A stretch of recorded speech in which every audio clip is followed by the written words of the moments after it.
Good evening. And that's an energetic crowd. I'm excited. The coffee helps. Oh yes, always.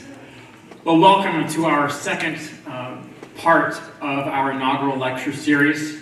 And if you're not familiar with this series, this is to commemorate the college's 100th year anniversary here in Quincy, and also to honor the inauguration, which was just last month, of our 14th president, Dr. Jack Connell.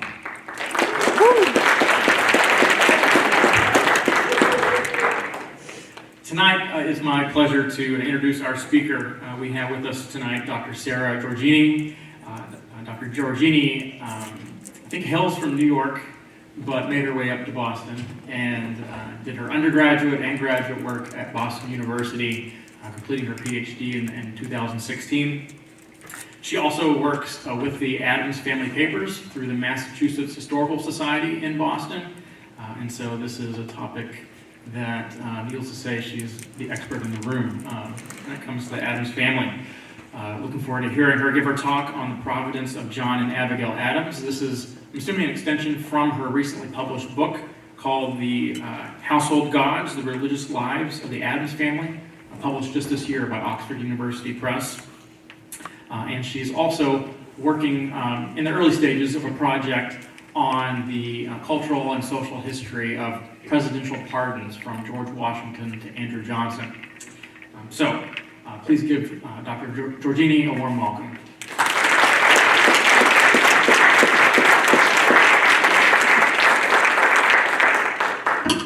So thank you so much, Nick, and I really appreciate that kind introduction. It's great to be back here in Quincy, where it all began for the Addamses, and I'm thrilled to make some connections tonight between a very famous first family and Quincy history. So today, I'd like to reintroduce you to this remarkable first family, the Addamses of Massachusetts, and the many gods they met. We'll see how their religious journeys transformed what they did for the nation. We'll walk alongside some of the experiences and ideas that they encountered. So why study these two again? Well, the Addamses lived at the heart of political power for more than a century. Their archive spills over with love letters, state secrets, and everything in between. By reading their diaries and correspondence, we can listen in on the soundtrack of nation building. Colonists become citizens, and the Civil War looms closer, even as those revolutionaries struggle to build a republic. So what kind of religion did an American family like the Addamses use to make sense of it all and to guide some of those really big social changes? Why did John and Abigail turn to Providence for answers? How did they use art and literature to refuel their faith in politically divisive times? Household Gods looks at this very famous first family and asks, what did they think religion was good for? So the story of Household Gods travels across 3 centuries of public service, from the Puritans to the Progressives. We'll just get to the founding generation tonight. But united across those generations and exploration, I think the Addamses offer us a new early American family portrait of religion. They were Christian, cosmopolitan, curious, and famous for it. Interested in theology, but rarely invested in it, they used religion as a tool to interpret and understand other cultures. They threaded their letters with scripture. They scooped up sermon volumes at auction. They toured cathedrals and took notes on foreign religious practice. One after another, the Addams statesmen and their wives, women who were all key political agents in their own right, relied on religion, foreign and familiar, to decode the many worlds that they moved through. First Lady Abigail Addams, ever eloquent, neatly summed up the early family's take on religion when she wrote, "There is nothing binding upon the humane mind but religion. So before we dig in, let me tell you why I took on a 300-year history of this family. So fortunately, we have the archives for it, and the exquisitely maintained Adams National Historical Park, and their United First Parish Church records held right here in Quincy to visit for research, and I am indebted to those institutions for what I found. And I think we are, after all, always curious to know how our ancestors lived and worked, played and prayed. What I quickly learned after a few months of research at the Massachusetts Historical Society, to my great delight, was that the Adamses prayed and told. Let me tell you how. When I joined the Adams Papers editorial project just about a decade ago, one of my first duties was transcription. And this is a task that we as historians take very seriously. It's also the first step that anyone takes when you're confronting a bunch of family letters in an attic, right? So you're rendering the exact words, the stray punctuation, all the weird little 18th century grammatical quirks of the Adams family right on the page. That's how we arrive at an authoritative text that scholars can use. It's how we take one step closer to understanding why founding-era Americans like Abigail and John can feel just like us, and when they just don't. So the first time I really met John Adams, he was the late President John Adams of summer 1812. He was a steadfast Yankee nationalist and a sometime farmer at the Quincy home he affectionately called Peacefield or Montezillo. He was a combustible critic who was more than a little cranky about reasserting memories of his own role in the American Revolution. Now, at the Historical Society alone, we have 250,000 manuscript pages in the Adams family papers alone. Lots of juicy correspondence to choose from. But I often think I had the great good fortune, for a historian of religion, to come in on a very good year, 1812. So rereading back through history, let's rewind for a moment, you'll remember that 1812 was an eventful set of months for America, the world, and the Adamses. Off in Massachusetts here, Governor Elbridge Gerry signed off on a redistricting plan that would coin him a term for posterity, gerrymandering. President James Madison's war bill moved through Congress and customs duties doubled. British forces surged toward modern-day Michigan, and Napoleon swept into Russia. From his royal retirement right here in Quincy, John Adams kept in touch with old contacts, and he commented generously on the fluctuating world scene. So I had plenty of long monologue-like letters to transcribe to really get his voice in my head. And what a voice. So thanks to the efforts of their mutual friend, Dr. Benjamin Rush, John Adams' bromance with Thomas Jefferson was back on. By early 1812, the two statesmen had resumed their lively correspondence with a new intellectual vigor and a level of respect that, I suspect, surprised even them. So John Adams spent his days exchanging letters with friends like Thomas Jefferson and devouring key volumes on foreign faiths for fun. He took notes on sermons, he looked up Bible references, and he even explored aspects of ancient Egyptian religion. A descendant of Puritan immigrants, he had seen the world as a statesman. Now, between his diplomatic tasks, Adams grew fascinated with comparing different religious beliefs, and that frequent travel heightened his interest, something that we would see recur again and again with the generations shown here. So all this hunting through exotic pasts reignited John Adams' interest in his own roots. He played around with editing different versions of his autobiography. He rooted around in English history, yanking up his own Puritan ancestry to review and kind of rewriting his own Puritan origin story.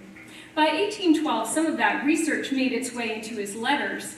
In a July dispatch to Benjamin Rush, John Adams paused to reflect on the importance of keeping up a Christian worldview. What has preserved this race of Adamses in all their ramification, in such numbers, health, peace, comfort, mediocrity, and etc.? He wrote, I believe it is, and here I flip the page carefully but quickly in the letter book, religion, without which they would have been rakes, fops, sops, gamblers, starved with hunger, frozen with cold, scalped by Indians, then melted away and disappeared. About a month into my work at the Adams Papers, routine transcription had yielded a new story to investigate. For, as we know, far from disappearing, the Adamses contributed significantly to the intellectual ventures and cultural opportunities of the new nation. In order to understand how and why they did so for 3 centuries, I have to follow the family history of religion. And that's really how I thought of it. John Adams was throwing me a lead from 1812. So let's start with a scandal. Like one of his beloved oak trees, John Adams' faith had deep roots in New England culture. Reviewing his options as a young man, he felt ill-suited for traditional career paths in manual labor or medicine. So a teenage John Adams determined instead to become a congregational minister. He arrived at Harvard College in 1751, ready to study theology. Back in Braintree, about a half-day's ride then from Boston, his family parish was battling through a major controversy. The church's new pastor was a man named Lemuel Bryant, whom Adams described as a jocular and liberal scholar and divine. Busy at Harvard, John buckled down and oriented all of his spare reading time to dusty theological debates and classic divinity studies. And by his account, this was the moment when Providence intervened in his life and assigned him new purpose.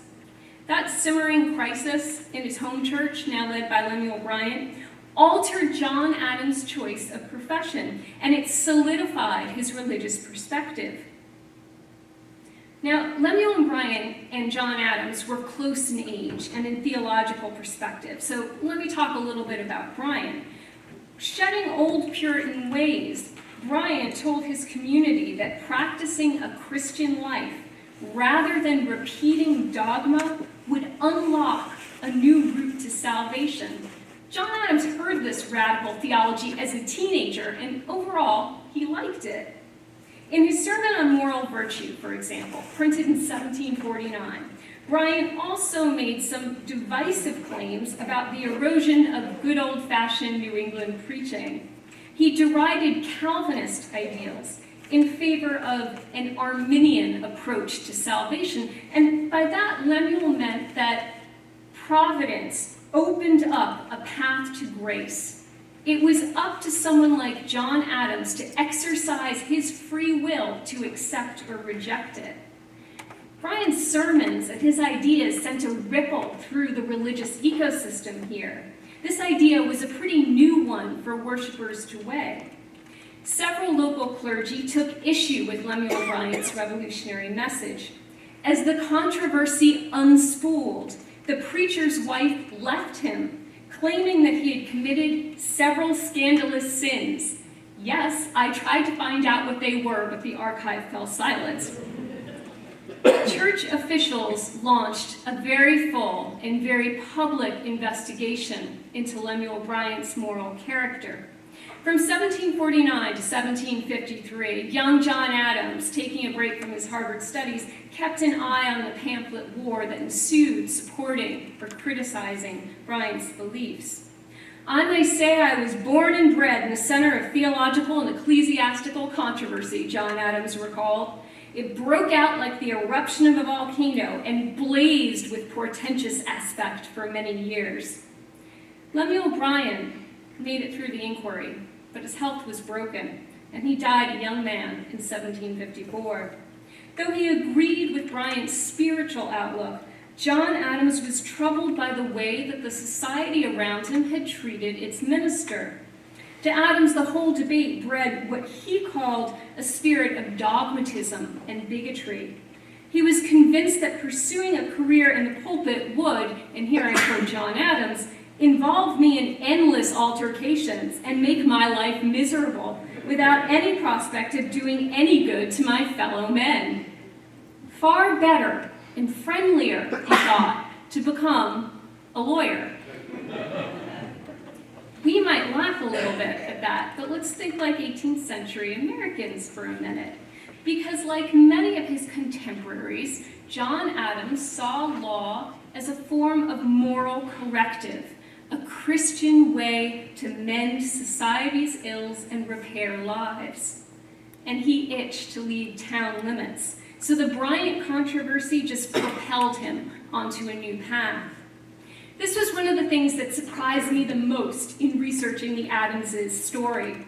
Going in, I thought that some of the big turning points that we use in studying and teaching this period, things like the rise and fall of evangelical awakenings, or the clashes between Anglican and Congregationalist clergy in colonial Boston, or the transatlantic popularity of certain preachers and philanthropists, would show up as formative moments in the Adamses' religious history too, but they didn't.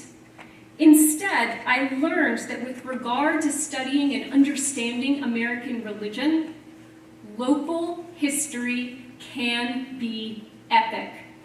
It's a small town scandal, not a star revivalist, that had the greatest impact in turning John Adams' steps away from the pulpit. So to see how people connected to Providence, I needed to reconnect with their daily experiences.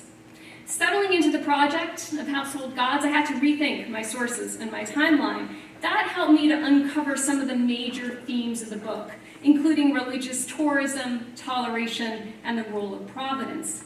The archive that the Adamses built, one that I thought I knew so well, gradually took on a new shape for me too as I researched. While the Adams papers narrate the family's interactions with some of the boldest-faced names in history, it's always worth scrutinizing the less well-known figures who peopled their daily scene. If you're looking for examples of what we call lived religion, for example, how the Adamses interpreted and lived out spiritual values between Sundays, then say the way they treated their servants and tenants at Peacefield was just as vital for me to look at as every popular 4th of July oration that John Adams gave. Because word and action, they wove Christianity into both. John Adams' early tangle with faith indicated two big things to me. One, theologically, he was a liberalizing Protestant. He was still stretching his mind around new ideas. And two, looking ahead just a little bit, his public life would prove to be one long religious struggle. So I was hooked. By 1765, Adams had opened his practice and begun a family with wife Abigail. New England's unique religious history, with plenty of Puritan echoes, ran alongside his commute between Boston and Braintree. Take the rows of locust trees lining Salem's Witchcraft Hill. That reminded him of the Puritans' fiery witchcraft trials. He knew little for certain about his own Puritan ancestors, but he was proud to invoke them and their legacy of descent. When he sat down to write his dissertation on the canon and the feudal law that summer in 1765, Adams hearkened back to family history. He was anxious to show that ordinary men and women could dare all to overturn abusive power with Providence's help. Now, the Adamses may be in the foreground, but writing the story of Household Gods meant keeping pace with 3 centuries of American history, religion, and culture as it happened. What I found was that so much of researching religion hinges on learning the liturgical landscapes that people moved through and the worlds they carried within. As we know, in any house of worship, a practitioner's mind runs along multiple tracks. One of the most fun challenges of Household Gods for me was exploring the worship styles that John Adams encountered and then charting all the places in between that his mind turned. Here's the thing, the Adamses were always on the move. Flip through our online Adams catalog on the Massachusetts Historical website, that Massachusetts Historical Society website, I get so excited about it. It lists all the known documents at the society and in the world that are attributed to the Adamses. And one of the first things you'll notice is that the date lines swing across continents with dizzying speed. So John Adams, for example, spent much of the 1770s and 1780s on the road, traveling first to the Continental Congress and then to Europe, where he served as an American minister. As he moved around the continent, Adams sought out diverse religious experiences in France, the Netherlands, and England. He recorded rituals and foreign beliefs, growing to appreciate the sensory impact of religion. And while he embraced the idea of religious toleration, he didn't always find it easy to put into practice. One early experience at a Roman Catholic Mass in Philadelphia left him dazzled by the organ music, but choking on incense. The grandmother church, as he wrote to Abigail, had everything which can charm and bewitch the simple and ignorant. I wonder how Luther ever broke the spell. Adams spent his final years at Peacefield, immersed in reading about foreign faith and culture. Writing to old friend Dr. Benjamin Rush in the summer of 1811, Adams reflected on the pivotal role of religion in his life. It is notorious enough that I have been a church-going animal for 76 years, i.e. from the cradle, he wrote. When he and Thomas Jefferson renewed their correspondence in 1812, religion became a favorite subject. In his scholarly excursions into Jewish and Egyptian customs, Adams was exceptional. Comparative religious studies like that wouldn't fully emerge as a field in American institutions for another half-century or more. Happily, he retreated to his books. The Bible was key to absorbing God's plan for America, John Adams thought, but it wasn't the only sacred book worth a closer read. Overall, Adams' final bout of reading, something that was really his great intellectual finale, confirmed his perch on the religious spectrum between liberal Congregationalist and Unitarian adjacent. His annotated books, which are housed at the Boston Public Library and helpfully digitized, show some of Adams' livelier marginalia related to faith. Next to one image of ancient Egyptian ships aligned to conduct a ritual, he scribbled, "Is this religion? Good God." Now Adams, who tallied the Moroccan-American Treaty of Peace and Friendship among his diplomatic wins, was more respectful toward Islam and owned an 1806 edition of the Quran. Glad to be back in conversation with Thomas Jefferson, he speculated on the historical parallels between the exodus of the Israelites and the migrations of Native American tribes. At Jefferson's request, and after a lifetime of seeking, John Adams felt ready to confess his religious credo. This time, he kept it unusually concise. Be just and good. So growing up nearby in Weymouth, Abigail Smith weathered her own fair share of local controversy. Through deep reading and daily experience, Abigail designed her own version of Providence. A key factor that shaped my sketch of Abigail's early religious education was quite simply her life as the middle daughter of a prominent country pastor. And this was one of the best parts about researching Household Gods for me, drawing on family history resources to understand religious growth and change. After all, the home is a place where religious ideas are inherited, debated, discarded, reignited, and renewed. Families archive signs of faith and pass along religious memories in a way that churches and clergy can't wholly control. From the colonial period to the early 20th century, the home was the primary site for cultivating the education and devotion of religious sentiment. An interior subject as sacred and sensitive as religion was an open topic in Adams family letters, something that parents and siblings frequently use to signal political and personal growth. How Abigail Adams so deftly deployed that religious rhetoric in her own writing stemmed directly from what she created or experienced at home, not just in church. Her articulation of American religion is central to her legacy, something that we're thinking about a lot this year in our Remember Abigail series.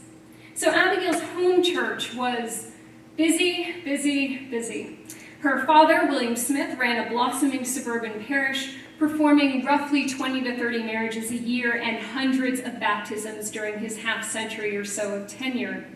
Like John, Abigail's appreciation for Christian sentiment was colored by her experience of growing up in a home that doubled as the chief venue for settling town church disputes. As a teenager, she watched her father wrangle successfully with the town over church property rights. She helped to rebuild the Weymouth community after a catastrophic fire. When farm tasks allowed, young Abigail indulged widely in self-education. Equipped with a smattering of French and her brother's Harvard reading lists, Abigail gathered her knowledge of Christian precepts from a blend of Sunday sermons and literary classics. Now, from her earliest days, Abigail trained a providentialist lens on events in the family circle. Like other elite women of the Revolutionary era, she read the tracts and literature that was left around the home. Free to enjoy her father's well-stocked library of Anglo-American radicals, Abigail gravitated to the works of early nonconformists. She read Pierre Bayle, John Tillotson, Philip Doddridge, and Jonathan Edwards. And can I tell you something about Abigail as a reader, because I love this? She basically checked off the same reading lists that her father, brother, husband, son, and grandsons did at Harvard. So this was a very well-read woman. Her punctuation, her spelling can still be creative to read. We'll warn you of that. But it does also remind us of a trend we see across the generations. Abigail, intent on becoming a revolutionary, does what? She reads a lot of revolutionaries. So it's interesting to me that over time, the Adamses always gravitate in their religious reading habits toward dissenters, radicals, and revolutionaries. So many of those ideas began to seep into her own writing. There was little religion, admittedly, in the courtship notes that Portia and her Lysander first exchanged in 1762. Abigail and John's correspondence grew to nearly 1,200 letters over the course of their marriage. When war separated the family, John heading off to argue for independence, leaving Abigail with 4 small children in a city besieged by the British and smallpox, they often relied on Christianity to make sense of events. New Englanders like the Adamses were sure that Providence held them and the Patriot cause high in favor. Every affliction signaled a divine lesson or a future reward. Setbacks were just part of the journey to salvation. Like many, the Adamses used Christianity to interpret the war's many episodes of crisis and change. For John and Abigail, Providence was a close and powerful force. They tried daily to detect what they called providences, or signs of God's will at work in the world. God hovered over the pages of history. God pushed their Puritan forebears to emigrate and plant American Christianity. The Adamses believed that the same God governed the family's fate and guided the Patriots, who now united in a desperate bid for liberty from Great Britain. Certainly there is a providence. Certainly we must depend upon Providence or we fail, John Adams wrote home in the spring of 1775. Such confidence, I thought, when I read those words. Was Abigail just as certain of Providence's aid? And here we come to one of my favorite letters in the Adams papers, Abigail's June reply. It's a one you may know a little better for its treatment of the Battle of Bunker Hill, and begins, "The decisive day has come." It's that letter. In it, she lists American losses at the Battle of Bunker Hill, which are personal and grievous, but providential language laces through her report.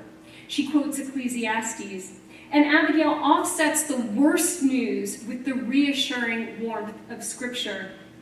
God is a refuge for us, Abigail wrote. Charlestown is laid in ashes. Abigail's sense of providence was highly attuned to the act of interpreting the linked social worlds that she moved through: daughter, mother, sister, wife, first lady. She too proved to be a church-going animal once John's diplomatic career sent the family to Europe. In contrast to John, Abigail's religious life was one where Providence focused the finer brushstrokes of the arts. She saw God in history, literature, and art in a way that her husband didn't always mirror. And she savored her flight from the New England countryside. Living in a toy in London in the 1780s and briefly reunited with the whole family, she dug into the local varieties of Old World Christianity. The act of observing British and French rituals in particular remade Abigail's response to worship, and it stirred her appetite for experimenting with new ideas. She praised the rhetorical skill of the Universalist preachers in London's Hackney Street. And when Abigail found a parish she liked, she stuck with it, making a 6-mile carriage drive each Sunday twice for I don't know how many years, just through muddy roads to hear those sermons. She also told her friends about it. Abigail brought Thomas Jefferson to hear a royal Te Deum sung at the Grand Cathedral of Notre Dame in Paris. Once inside, she marveled at the soaring Gothic arches. But she also puzzled over the propriety of whispering through a confessional grate to absolve one's sins. Surprised to find French churches open all day, Abigail returned again and again, polishing her criticism of Catholicism's sensory impact. She hated the hard lockstep of schoolboys pacing through the pews and chanting hymns. She disapproved of the casual way that worshipers shuffled in at midday, clattering to their knees before the altar, she wrote. But other parts of Old World Christianity, like music, found greater favor in Abigail's eyes. In letters home, the Yankee clergyman's daughter rhapsodized about the solemnity and dignity of hearing Handel's Sublime Messiah sung at Westminster Abbey.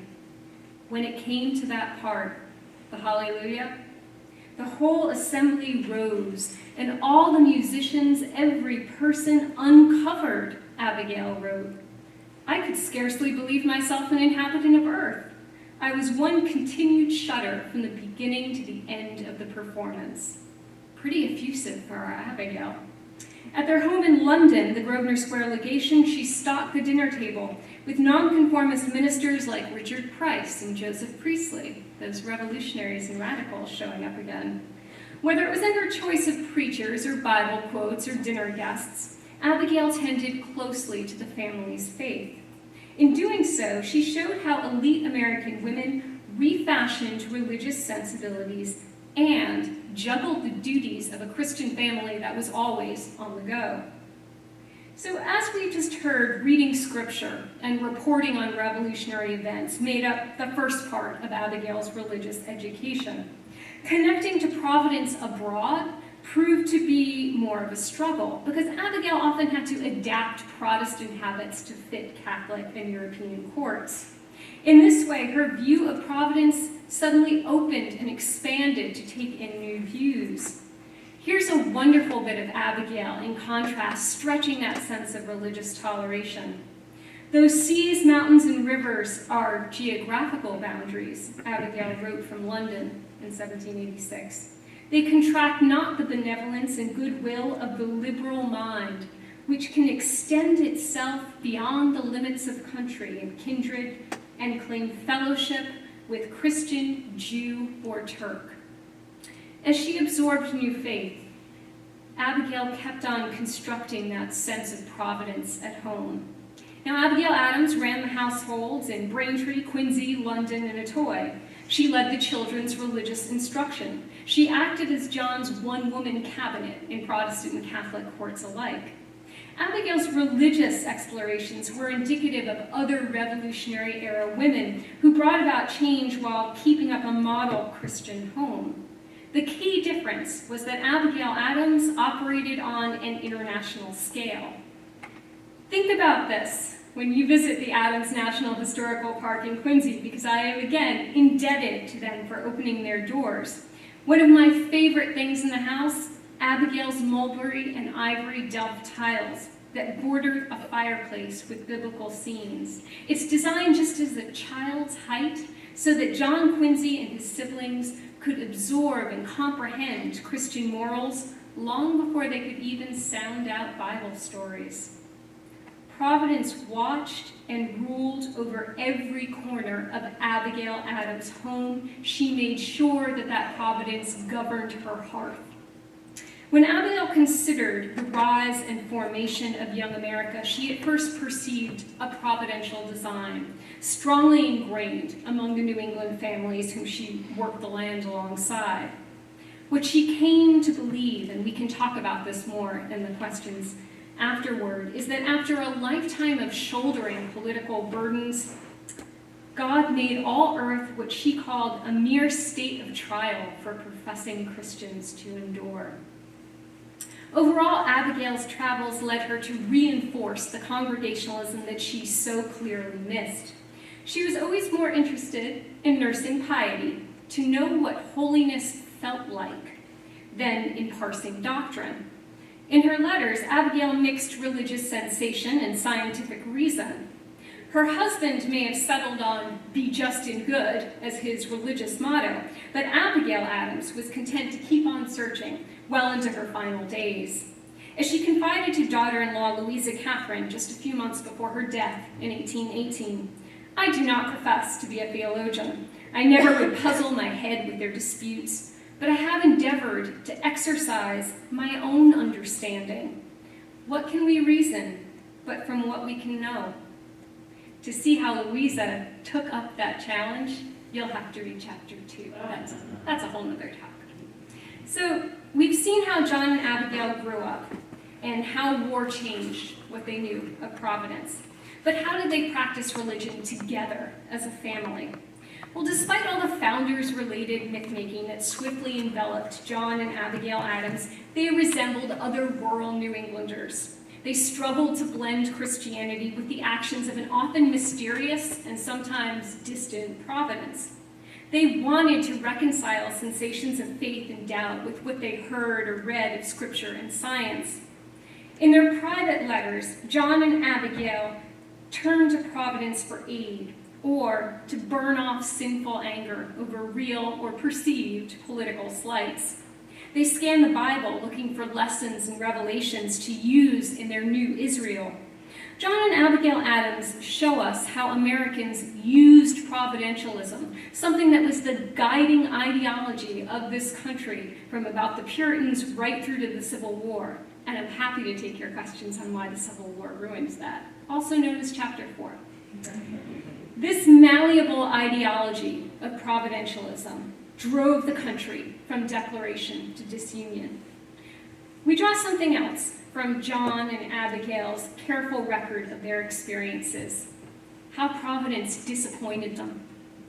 Prestigious diplomatic missions ripped away the chance to raise their family at close quarters. John and Abigail agonized over the moral instruction of their faraway children. In times of great loss, they reminded each other, as many early Americans did, that the whole family would reunite in heaven. An omniscient Providence, Abigail thought, engraved those terms of existence for humanity in Scripture. Abigail's Providence prized endurance and piety above all. John and Abigail, cast in the roles of President and First Lady, kept up proper Protestant profiles. From his executive pulpit, John fretted that the country's emergent institutions of commerce, government, and faith were all susceptible to what he called the many seed plots of division, faction, sedition, and rebellion. Like other liberalizing Protestants who applied reason and personal experience to what they knew of religious doctrine, John and Abigail also explored other faiths. But they still saw Congregationalism and that form of Christianity alone as the catalyst of self-education and social change. As the 18th century waned, the Adamses tried to reinforce and Americanize faith through the labor of Christian statesmanship. And often they turned to Providence to find a way out or a way through. Throughout the 1790s, elite New Englanders like John and Abigail forged and maintained high social standards for Protestant communities. On ready display in the public sphere and in national newspapers, they came across as generous, curious, communally minded Christians. John and his peers heard fast day sermons in April, and they sang Thanksgiving psalms in December. Back in Braintree, Abigail and her friends slipped stray shillings into the deacon's bucket for the evangelization of Neponset Indians. When winter blizzards blew mounds of snow into their parish church right here in Quincy, they left their farms and helped to shovel out the pricier pews. Like other Congregationalists descended from Puritans, they thought their religious ecosystem embodied an ideal for national life, a democratic union of souls that enabled inquiry and progress. They still believed in Providence, but they were less sure as the nation grew about whether the American Union would hold. And so to tell you where the Adamses ventured next, let's talk about one more scandal. As John and Abigail discovered in the 1790s, a little bit of Peacefield, some familiar views here, I think, for a Quincy crowd. As they discovered in the 1790s, American voters were less willing to agree with their New England views. A political crisis rattled their abiding belief that providential Christianity still resonated with the rest of the country. On March 23, 1798, in an effort to soothe concerns about the collapse of Franco-American relations, President John Adams proclaimed that all religious congregations should observe a day of solemn humiliation, fasting, and prayer on May 9th. Colonial governors and clergy had regularly called for days of fast and Thanksgiving. They were usually on Wednesdays and Thursdays in April or December. On fast days, congregants attended a double church service, refrained from eating and all forms of labor, and repented of their sins. This presidential proclamation was something different. It was a striking federal reinvention of a Puritan right. John Adams' act of recommending national religious observance marked a new use of executive power. It also implied that the president was keyed into a direct dialogue with the workings of Providence, the kind of personal intimacy with holy power that could alienate voters. A key problem with his proclamation, according to John's critics, was that he gathered citizens in special worship to resolve a foreign policy crisis. Did the president believe he had a divine right to do so, just like the British king they had just thrown off?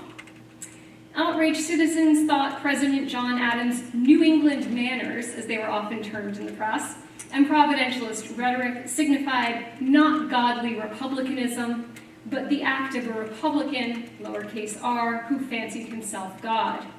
Adams' resurrection of a New England right, originally intended for afflictions like war, drought, and cholera, but this time as an event of national penance, ignited controversy, and it ignited the Democratic-Republican opposition. To Adams' mind, he couldn't understand quite what he'd done wrong. He thought he was invoking a shared cultural habit, Protestant Christianity. Critics, however, felt that he was too high-handed. They sneered at his phrasing. Adams was lampooned in popular caricatures. Newspapers mocked his piety. In the opposition press, the Virginia Senator David Brent sniped that he would not fast a day to save John Adams from an apoplectic fit, that he would on that day, rather, introduce a dance. Some ministers, like John Adams' ally and prominent Massachusetts Congregationalist Jacob Norton, crafted strong sermons to manufacture support. One spring night in Philadelphia, the protesters brought their quarrel to John Adams' front door. Much later, when he reflected on the 1798 Fast Day controversy to Thomas Jefferson, Adams recalled a violent set of events. "I have no doubt you was fast asleep in philosophical tranquility when 10,000 people, and perhaps many more, were parading the streets of Philadelphia on the evening of my fast day," Adams wrote to Jefferson. As Adams remembered it, angry men thronged Market Street. The mob assembled on his doorstep, where they were held back only by, and I quote John Adams here, "his domestics in frenzy, determined to sacrifice their lives in my defense." Through bylanes and back doors, John called for chests of arms from the War Office until the rioters subsided. Evidently, undeterred by the dissenters' rage, Adams called another fast day for April 25th, 1799. His unpopularity grew. Party politics baffled and disgusted him. A quasi-war with France, the Alien and Sedition Acts, and the rise of electioneering forced John and Abigail into early retirement at the Peacefield farm in Quincy. From his Massachusetts haven, Adams griped to Benjamin Rush that the Fast Day debacle had cost him the presidential pulpit and his rightful place in God's unfolding history of America. John regarded his failure to translate New England Christianity to the national stage as one in an epic series of setbacks that plagued his family circle. His zeal to apply providentialist guidelines had triggered his descent from political grace. Like other colonists who had relied on Christianity to legitimate the revolution, John realized that many different Christianities were developing within the new nation. This blossoming sectarianism and the way that it paralleled party politics' rise deeply troubled and intrigued him. In 1779, he had written with certainty that all is the providence of God. Now, at the 19th century's dawn, John Adams sounded less sure about Christianity's social place in the new republic. So he turned back to his books on foreign faiths for answers. So what can we take away from the Adamses' encounters with Providence and politics? In a founding era, when most worshipers heard that good Christians make good citizens, church and state were culturally bound together. For John and his dearest friend Abigail, the providentialism of New England Christianity offered the clearest language to reconcile their overlapping duties to family, nation, and God.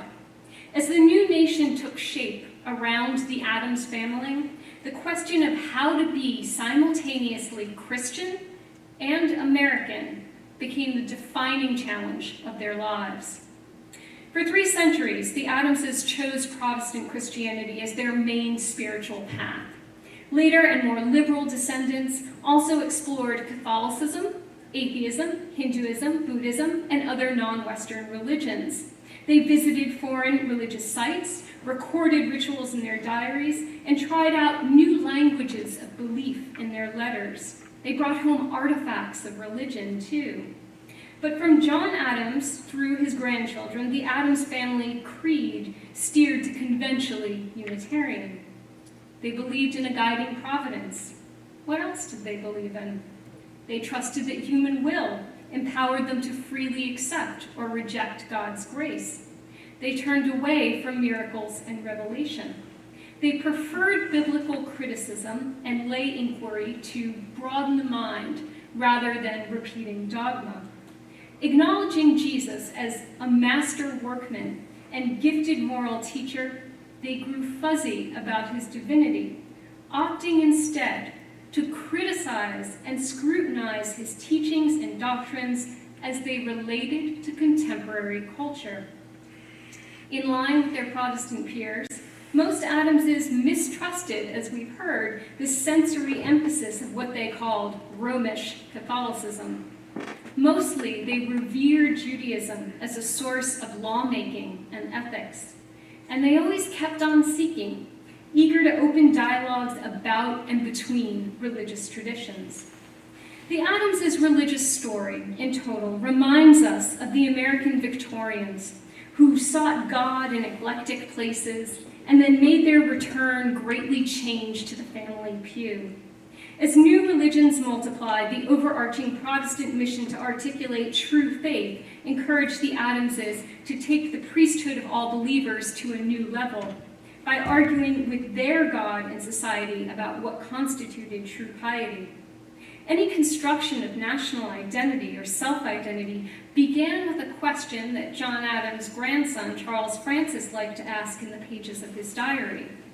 Am I what I should be? The dilemma of what it meant to be Christian and famous in America marked every stage of the Adamses' well-traveled lives. The religious dilemmas the Adamses faced centered on how they should operate within that diversifying community of believers. They took on that challenge by meeting as many gods as they could. And this was something I found a lot in reading the Adamses' papers for clues to their religious lives. It's what kept me reading from letter to letter for 300 years. They harbored a boundless excitement to explore, and people welcomed them into a range of traditions. They also had a great capacity to be surprised by or critical of new beliefs. Encounters with Christianity, Judaism, Buddhism, Hinduism, and atheism all flavored their letters. The Adamses' sense of wonder and their candid commentary kept me reading from generation to generation.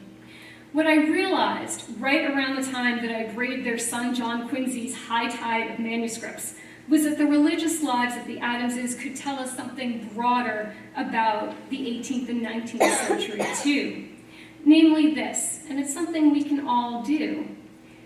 The American family offers a valuable path to comprehending the nation's major transformations in religious culture.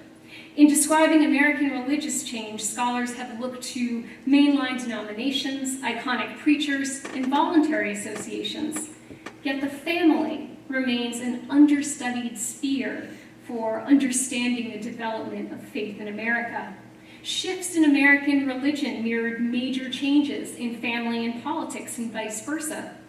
Given the sheer number of sermons preached to guide family life since the nation's founding, it's worth investigating how one American family interpreted, received, and challenged those instructions.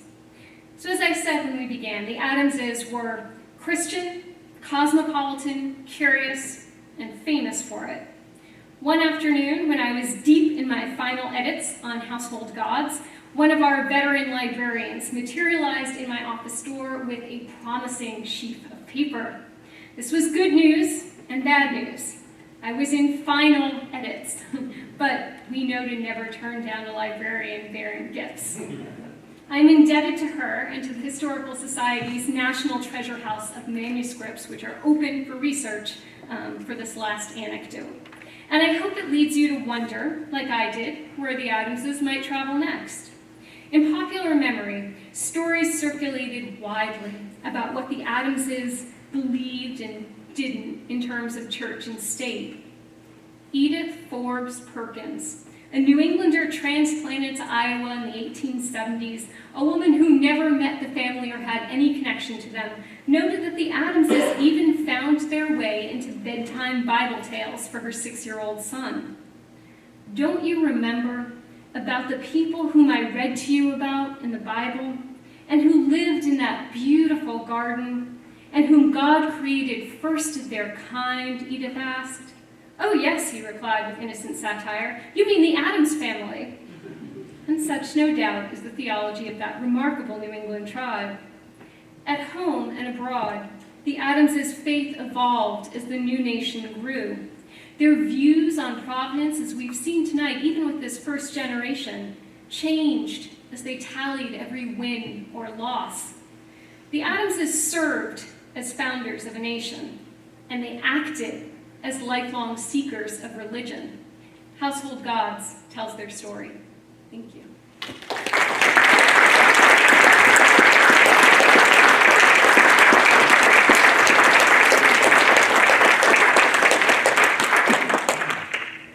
I'd like to give everyone everyone maybe 30 seconds if you have another commitment and need to step out and leave, and then we'll turn it over for Q&A, okay? Start the clock.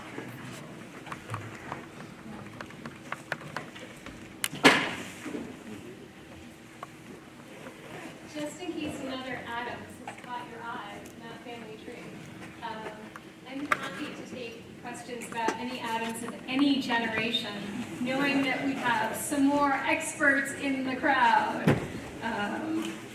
because this is certainly an adventure to research and write, and to kind of understand, I think, how to do a family history of religion, which was a fun kind of methodology to work through. So happy to take any questions.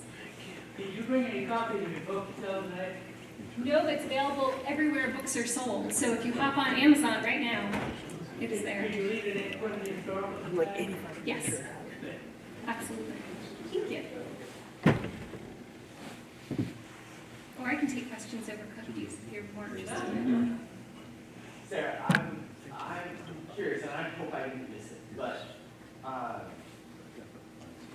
Providence it. Mm-hmm. in the Adams life, in John Adams' life, seems to, for them to be a very positive force, right? That it was an affirmative thing and sort of elevating their status, helping their cause, etc.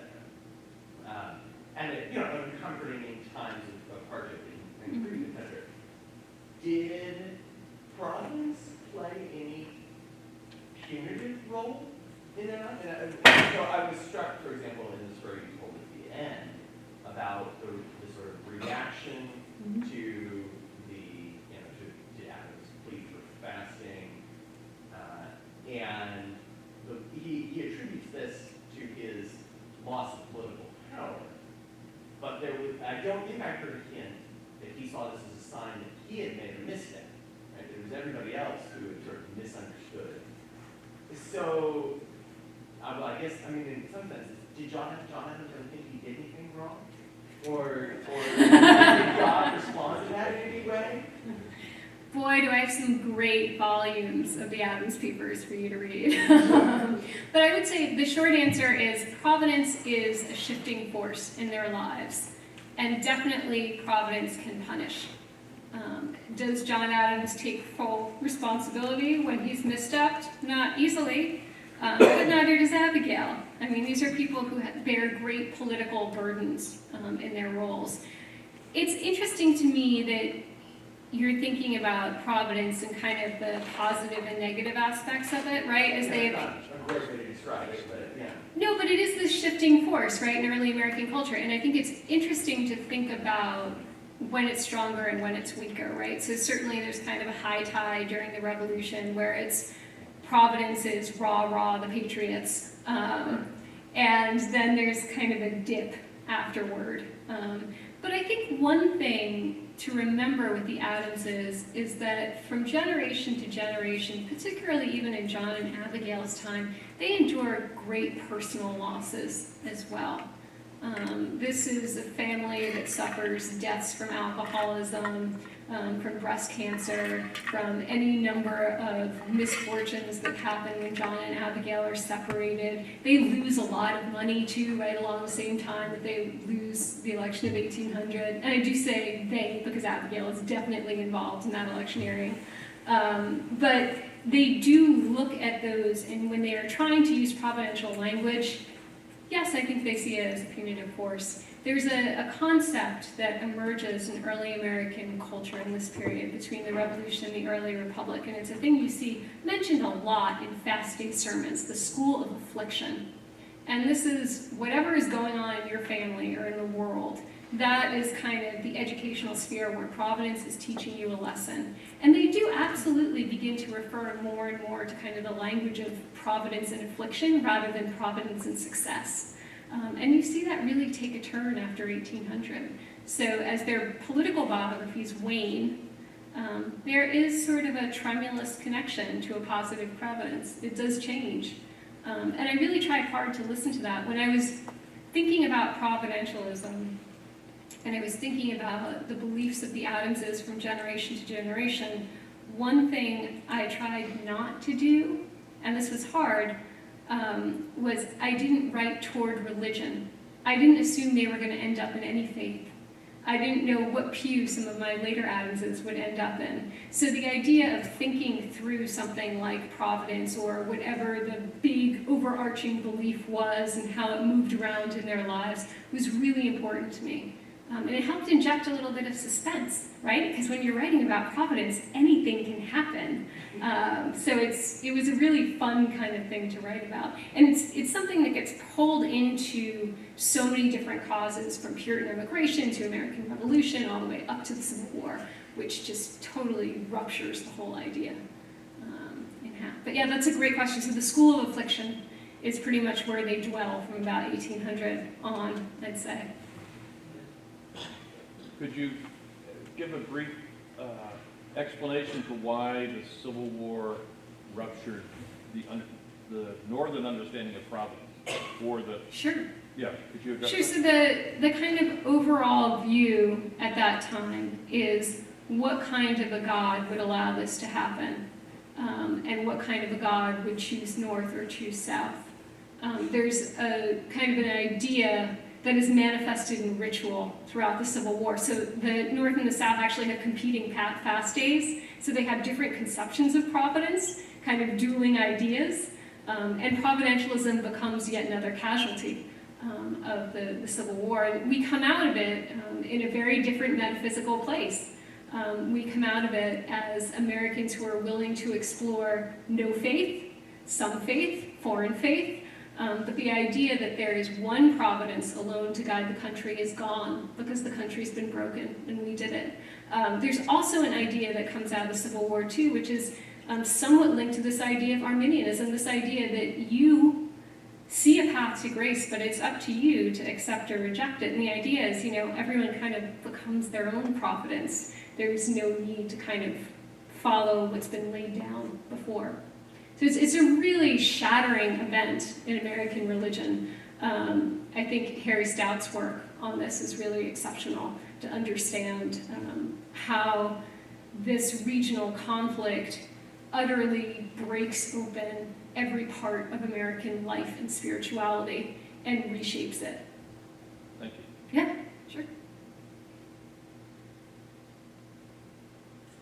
So we follow the red line to a little bit more of a famous son of theirs, Quincy Adams.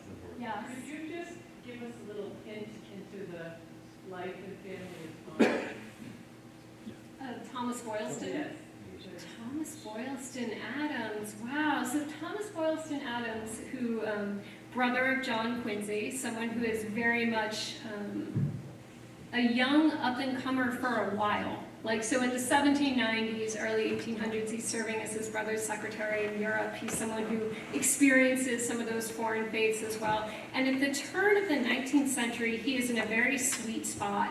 He is a man of law and a man of letters. So he is following in kind of the family footsteps of his father in terms of seeking out the legal profession, but he is also quite an adroit writer.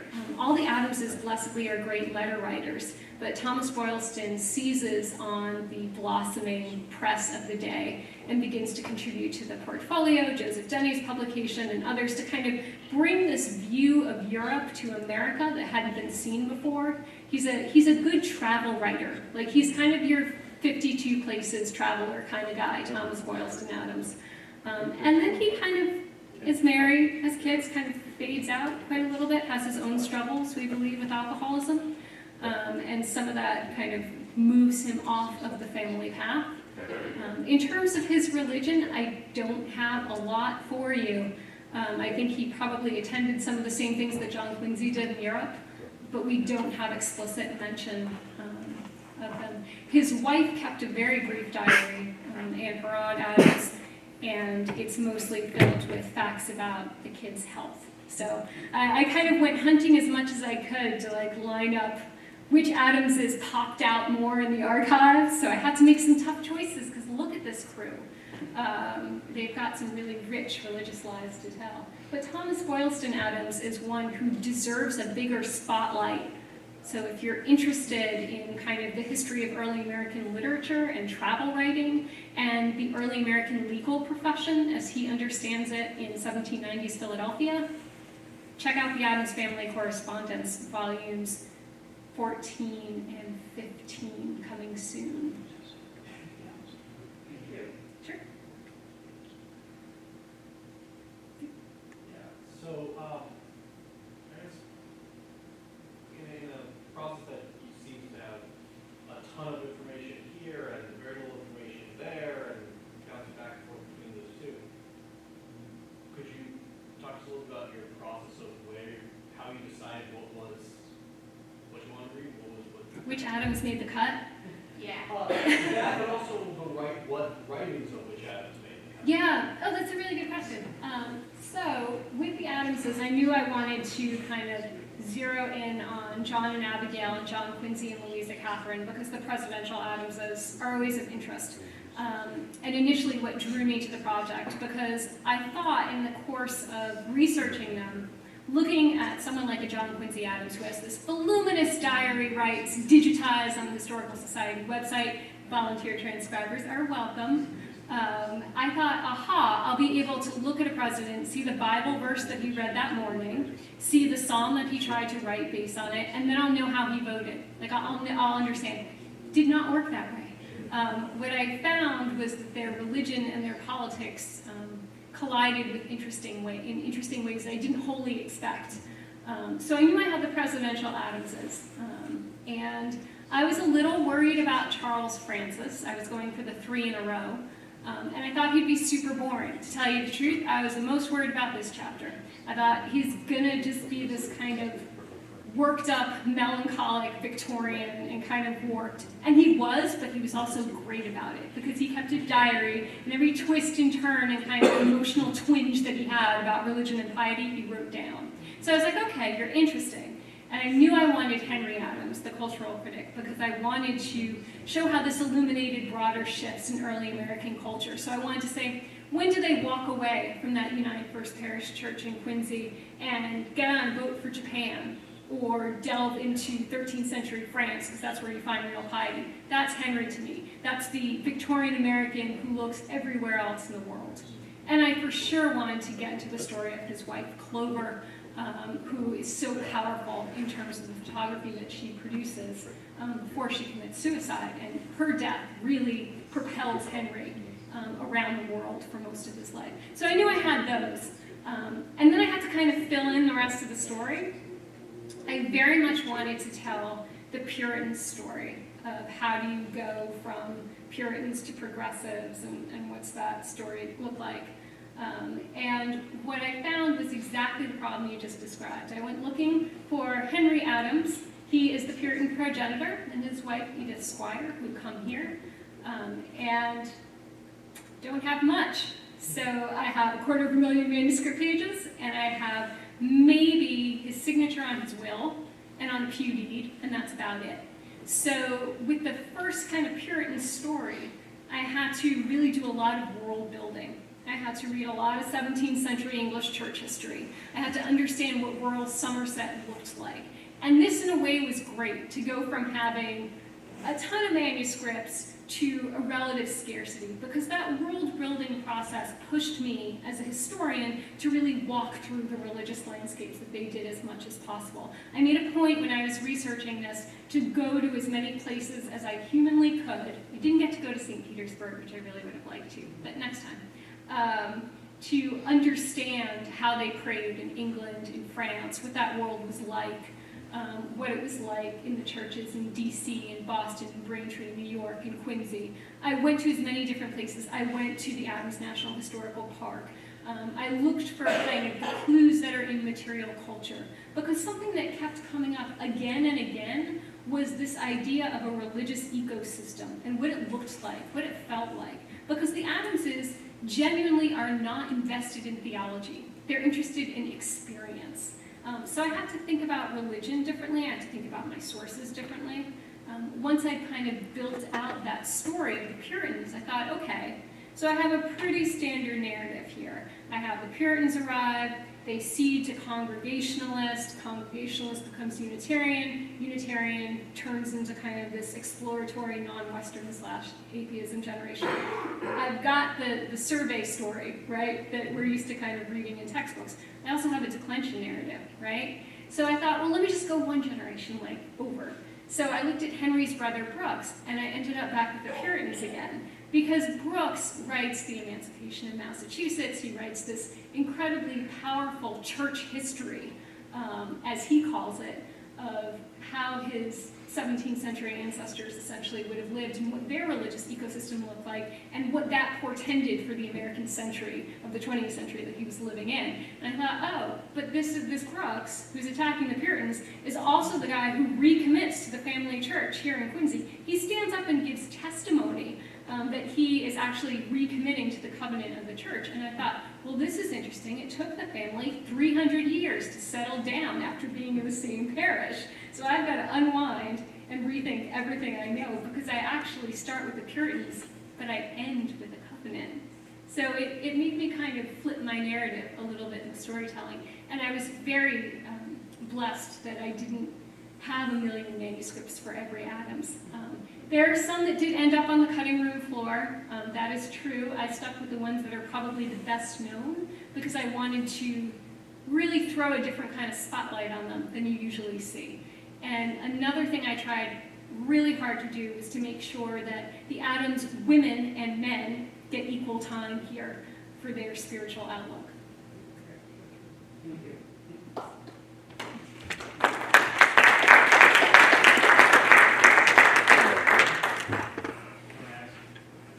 Sure, of course. And one more question. I'm always been fascinated by this idea of the Puritan legacy being connected to John Adams. In fact, Unitarian, was that something that he cultivated himself? And why do we still think of John Adams and Adams family as this kind of Puritan?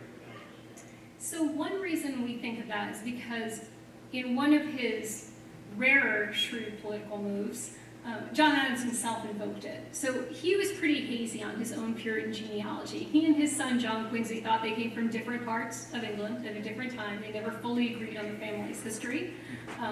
They're well into the 19th century. The family kind of shouted back their connections to a Welsh baronial clan. They weren't wholly sure, but John Adams, when he was sitting down to really reignite revolutionary fervor in the 1760s and 1770s, made a strong point in his public writings of calling back that Puritan legacy of descent and really situating it in a way that would speak to readers. So when he writes that dissertation on the canon and the feudal law, he's able to say, they were just like us. They were Protestant, they were well educated, they were face to face with an abuse of authority, and they had Providence's aid. So when you're starting a revolution, or when you're starting a country, right, this is what he wants to do, you need to invent a past really quickly. You need some history in order to move forward. And so he's very good at invoking this Puritan legacy because it is so attractive to people who are trying to build a country. And it is tinged with this very, I think, dynamic religious language that he is so agile in using. All right, there are no other questions.